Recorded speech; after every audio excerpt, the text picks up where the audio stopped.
এই মুহূর্তে সবথেকে বড় খবর, বিজেপির প্রাক্তন এমডিসি সঞ্জীব রিয়াংয়ের খাস তালুকে 136 পরিবারের 379 জন ভোটার বিভিন্ন দল ছেড়ে যোগ দিল তীব্র মথা দলে। এডিসি নির্বাচন শেষ হতেই শান্তির বাজার বিধানসভা এলাকায় বিরোধী শিবিরে ভাঙন শুরু হয়েছে।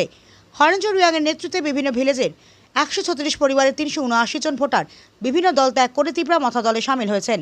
আজ দক্ষিণ তাকমাছড়া বাজারে এক যোগদান সভার আয়োজন করা হয়। উক্ত সভায় অন্যান্য দল ছেড়ে আসা ভোটারদের দলীয় পতাকা দিয়ে বরণ করে নেওয়া হয়। আজকের এই যোগদান সভায় উপস্থিত ছিলেন 26 বীরচন্দ্র কলসি কেন্দ্রের এমডিসি কেনারাম রিয়াং, বীরচন্দ্র মনুসোনালের জয়েন্ট চেয়ারম্যান হরেঞ্জর রিয়াং, মাইনরিটি সেলের চেয়ারম্যান শাহ আলম, দক্ষিণ জেলার টিসিএফ সভাপতি আরদেব, তিপ্রামাথা ব্লক সভাপতি প্রতাপ রিয়াং সহ দলের অন্যান্য কার্যকর্তারা। সভায় বক্তারা বলেন, বুবাগ্রা প্রদ্যোৎ কিশোর মানিক্য দেব বর্মার নেতৃত্বে তিপ্রামাথার উন্নয়নমূলক কাজে আকৃষ্ট হয়ে মানুষ দলে দলে যোগ দিচ্ছেন। গ্রেটার তিপ্রাল্যান্ড এবং সাংবিধানিক অধিকারের দাবিতে তিপ্রামাথাই একমাত্র ভরসা। উল্লেখ্য, এডিসি নির্বাচনের পর থেকে শান্তির বাজার এলাকায় তিপ্রামাথার সাংগঠনিক শক্তি ক্রমশ বাড়ছে বলে দাবি দলীয় নেতৃত্বের। বিজেপি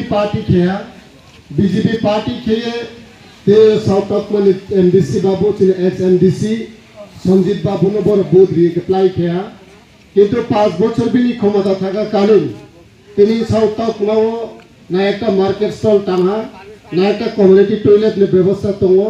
আবদি মা কোনো কার্যকারী নইয়া আর মা এবং বিজেপির উপর আস্থা হারিয়ে তিনি মহারাজন লিডারশিপ যে পার্টি তিপ্রামাথা পার্টি আর বড় জয়েন খেপে এর প্রোগ্রাম চিনি থাইমায় ভায়া চিনি 26 বীরচন্দ্র কলসিনি এমডিসি চিনি স্যার কেনারাম রিয়াংয়ের নেতৃত্বে তিনি চিনি জয়েনিং